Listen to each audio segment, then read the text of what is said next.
আসসালামু আলাইকুম। কুরবানি উপলক্ষে সবাই তো হাটে যাচ্ছে, তো আমার এখনো হাটে যাওয়া হয়নি, যার কারণে চলে গেলাম এক বাড়িতে গরু দেখতে। তো এই বাড়িতে একটি গরু বিক্রি করবে, তো সেই গরুটাই দেখতে গিয়েছিলাম। এখানে 3টা গরু আছে, 3টা থেকে একটা গরু বকনা গরু। তো এই বকনা গরুটাকে বিক্রি করবে। গরুটা দেখতে মাশাআল্লাহ খুব ভালোই ছিল, স্বাস্থ্যবান ছিল। ছোটোর ভেতরে গরুটা খুবই ভালো, একদম দেশি গরু। তো আমার গরুর সামনে যেতে ভয় করছিল, যার কারণে একবার গিয়ে পিছিয়ে চলে এসেছি।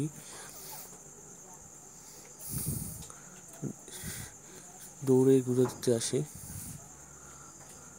যার কারণে সামনে না গিয়ে দূর থেকে ভিডিও করছি।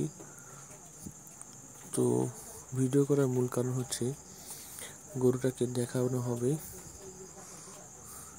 এই দেখতে পাচ্ছেন এই গরুটা, আপনারাই বলুন এই গরুটার কত টাকা দাম যাবে। সব শেষে আমি আপনাদেরকে বলে দিচ্ছি গরুটা কত টাকা নিলাম। আর আপনি আমার ইউটিউব চ্যানেলে যদি নতুন হয়ে থাকেন, অবশ্যই চ্যানেলটা সাবস্ক্রাইব করে দেবেন। পেজে নতুন হলে পেজটা ফলো করে দেবেন, বেশি বেশি করে শেয়ার করে দেবেন ভিডিওগুলো, যাতে সবার কাছে পৌঁছায় যায়। সবচেয়ে বড় কথা হলো পেজের রিকমেন্ডেশন অফ হয়ে গেছে, যার কারণে ভিডিও ফর ইউতে যাচ্ছে না। তার জন্য চাই আপনাদের শেয়ার। তো গরুটা সর্বশেষ 85,000 টাকা দিয়ে কেনা হয়েছিল।